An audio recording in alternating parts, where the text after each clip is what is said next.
Hey, pro-life Jen, it's Kristan Hawkins. Welcome to this very special episode of the Explicitly Pro-Life podcast.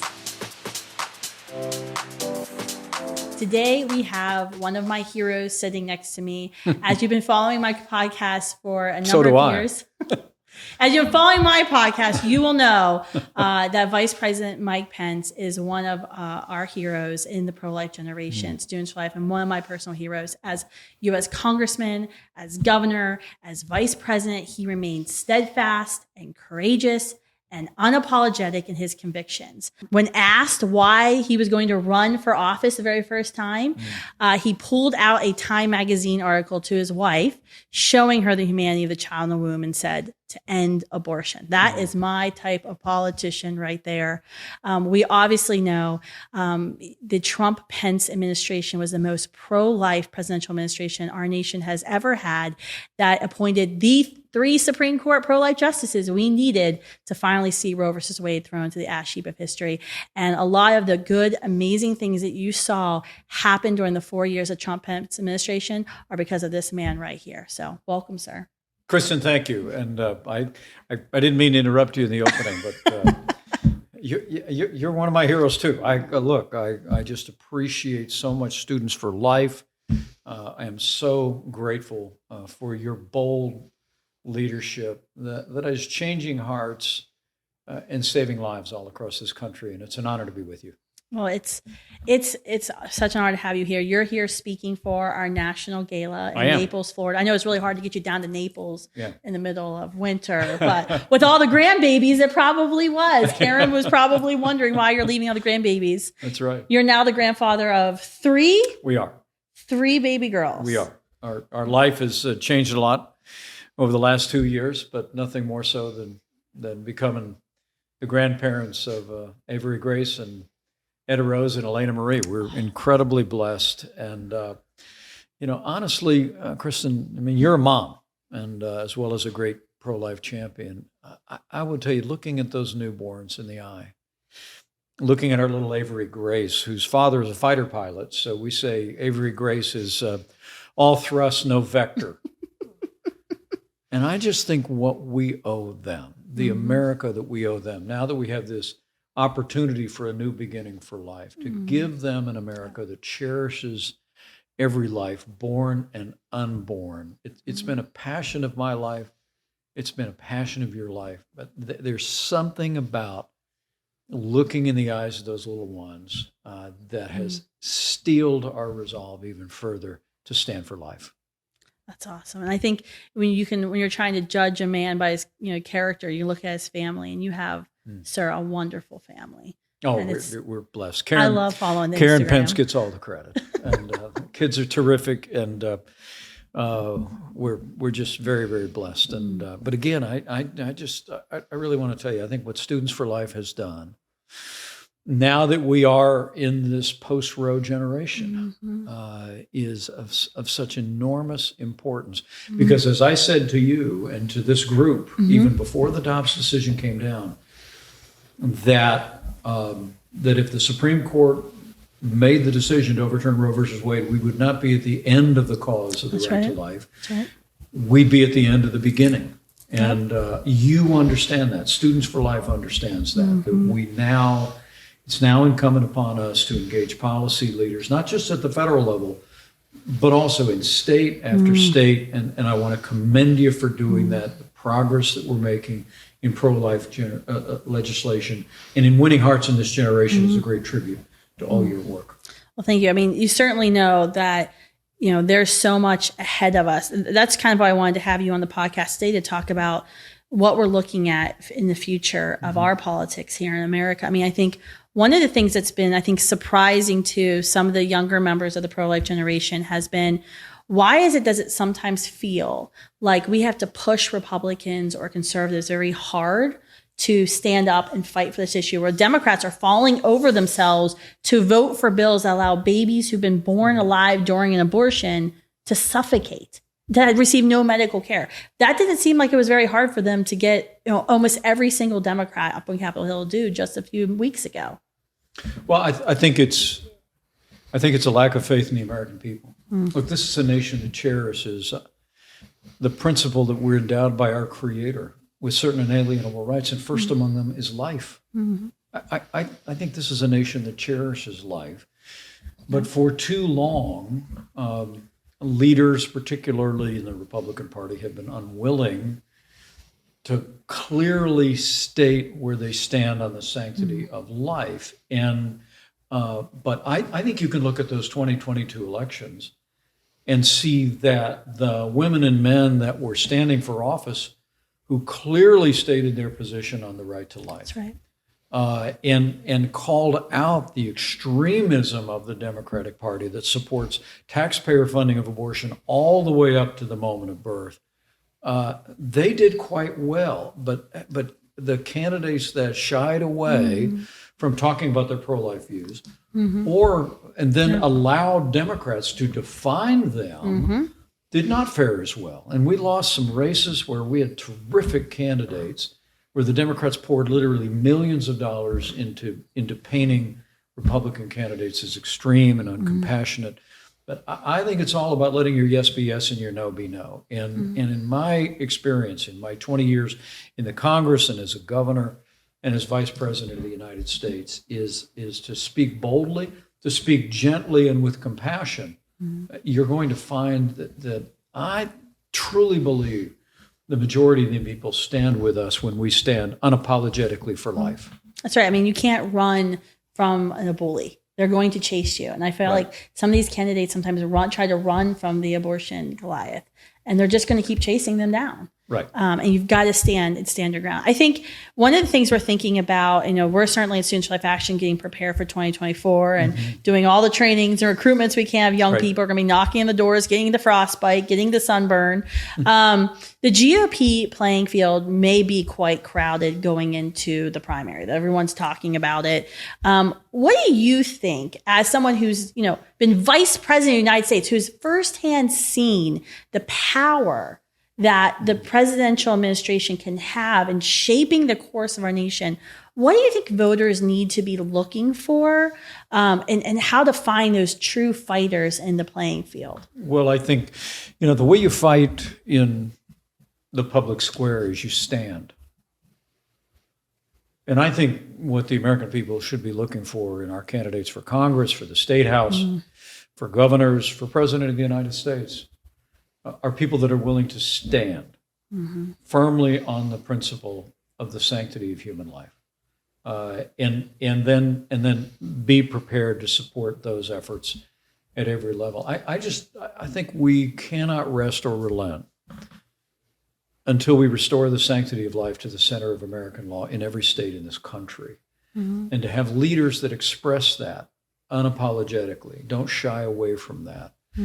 But also, I think the other piece of that is to express it with compassion. I really believe it's one of the things I love about Students for Life is that you all consistently convey a compassion for women in crisis pregnancies, a devotion to defending not only the unborn, but the newborn. And I must tell you that I thought the state of Texas, when they passed recent pro-life legislation and put $100 million of new funding into support for newborns and unwed mothers, was one of the most unheralded acts of generosity and compassion in the modern history of this country.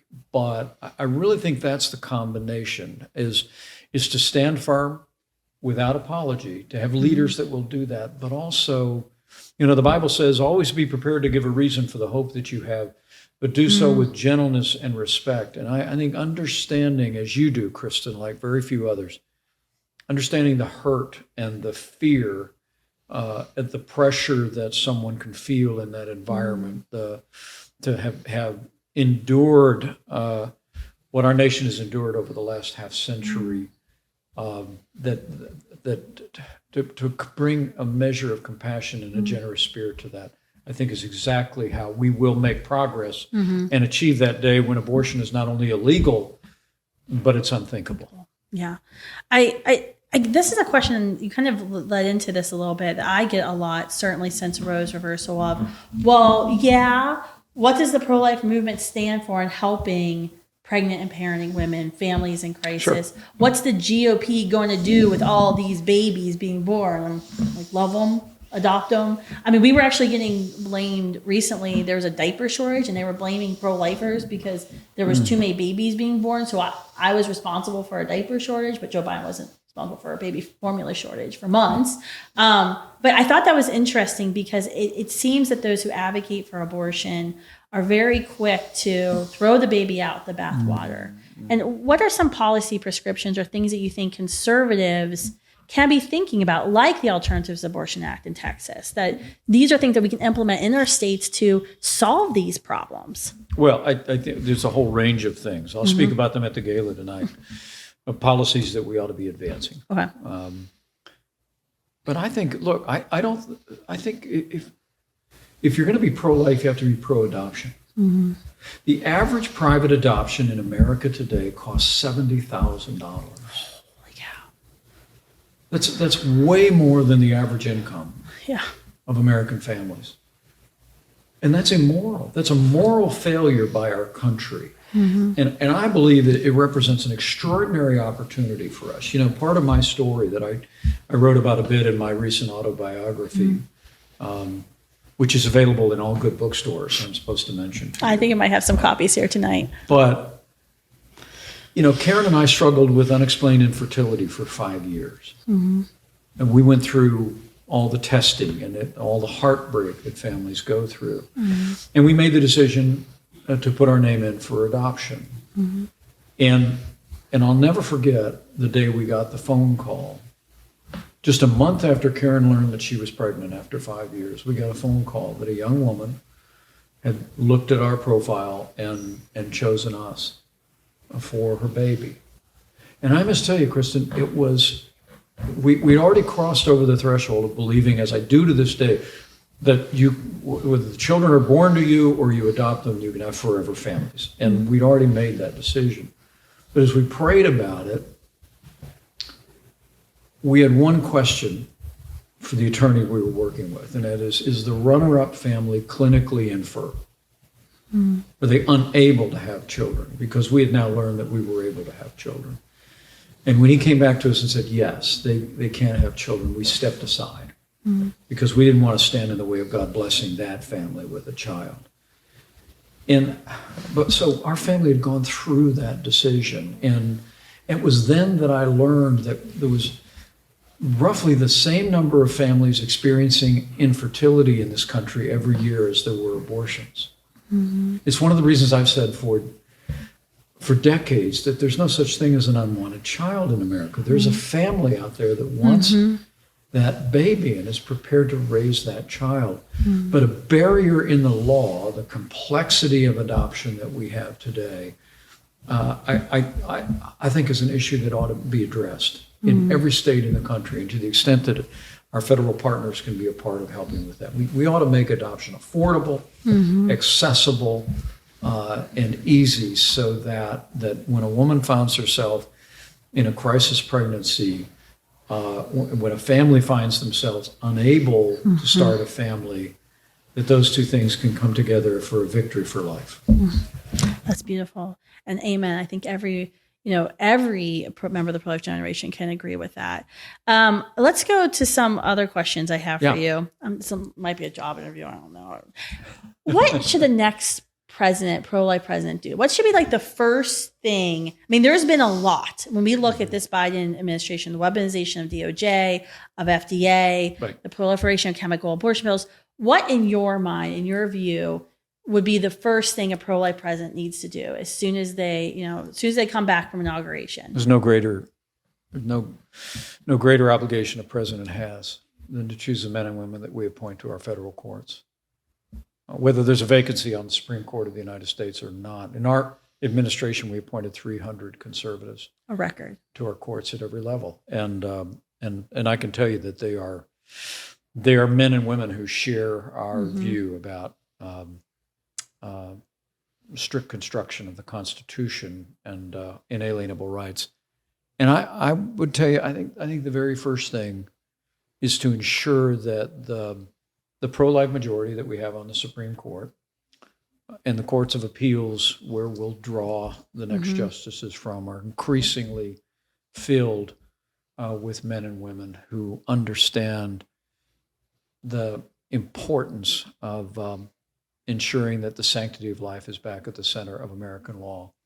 That being said, I also think a new administration coming in has to end this two-tiered system of justice that is increasingly apparent in America today. The vandalism and violence and threats against pregnancy resource centers around the country is a disgrace. And the Attorney General's recent testimony that they didn't prosecute it as effectively because it didn't happen in daylight, it was just embarrassing. Unbelievable. And I look, equal justice in the law is a centerpiece of American jurisprudence. And I think whoever is the next president, appointing an attorney general who understands the critical importance, not just of the pro-life cause, but of religious liberty and of the right of faith-based organizations like most pregnancy resource centers to be able to be safe, to be able to carry their message,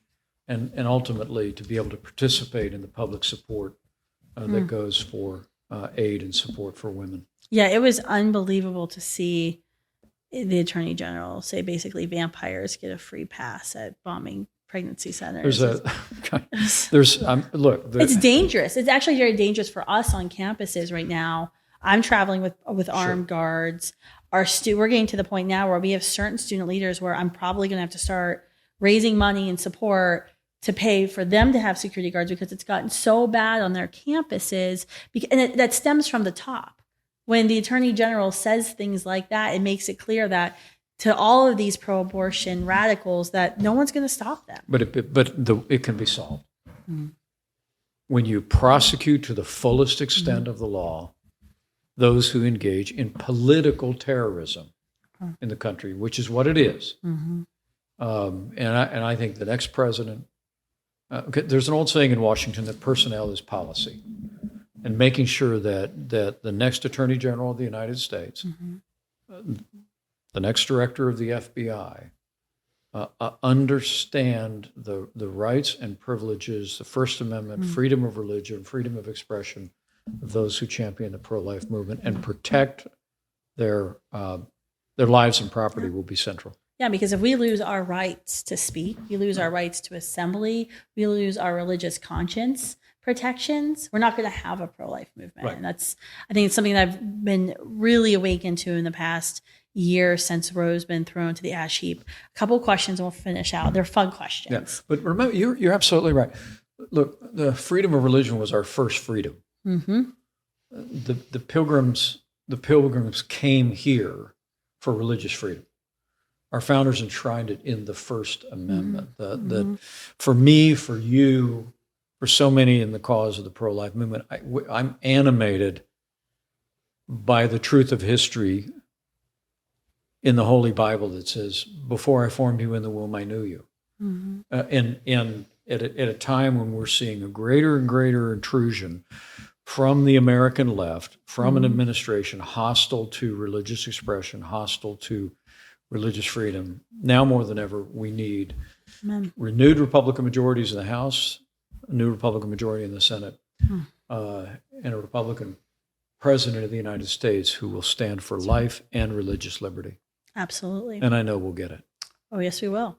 I'm already working on it now. What's the one thing, though, as a political leader, as vice president of the United States, that you just wish people would get about you or know about you? Well, I hope, it's kind of where we started. I hope, the highest title I'll ever hold is DAD. I mean, that book I wrote recently, got a picture of me on the cover that my kids picked out. I mean, the publisher initially said that the cover picture should be, you look serious and, rather vice presidential. And we were out taking some pictures, and I ended up sitting down on the front porch at our Indiana home, and they snapped a picture of me in my jeans and my boots and sitting with my elbows on my knees. And I'll never forget, my daughter Audrey said to me, "Dad, I don't think that's your image, but I think that's you." And to know Karen and me is to know people whose our faith in God is most important in our life, but our family, our kids, my unworthy son-in-laws, my matchless daughter-in-law, those 3 granddaughters. It's who we are. It's where we live, and candidly, Chris, I think that's where most Americans are. Mm-hmm. My daughter Charlotte and I are working on a little book just about our family, and I'm very excited about it because I do think when you talk about the divisions in our country today, I think there's so much more that unites us in this country than could ever divide us. Chief among them is faith, but also there's nobody in America, well, maybe some, virtually everybody in America cares about their families. Everybody in America wants to see their kids do better than they did. They want to see opportunities. They want to see a solid education. They want to see safe streets. And I think if we start to talk, not about being an American family, I've never been drawn to that, but talk about the importance of the American family. I think it'll also be a pathway to making progress on life and helping to bring our country together. All right, I have 2 rapid fire questions. Yeah. It's a kind of a test for you. Okay. When does life begin? At conception. All right. When egg and sperm unite, I feel like I have to say that to college kids all over the country. Yeah. When a unique whole genetic code comes into existence. All right. Trust the science. Trust science. Got it. A+ on that. Second question. What is a woman? A female human being. Congrats. You have passed basic biology. And now that, if you'd like to make any certain announcements, you are free to make those on the podcast. Because Am I now qualified? You are now qualified to make any announcement you would like, sir. The pro-life generation agrees with the biology you just restated to all of us. Thanks, so thank Kristan. You. Well, I promise you, if the Pences have any announcement to make, I'll come back on your podcast and make it. Let me know.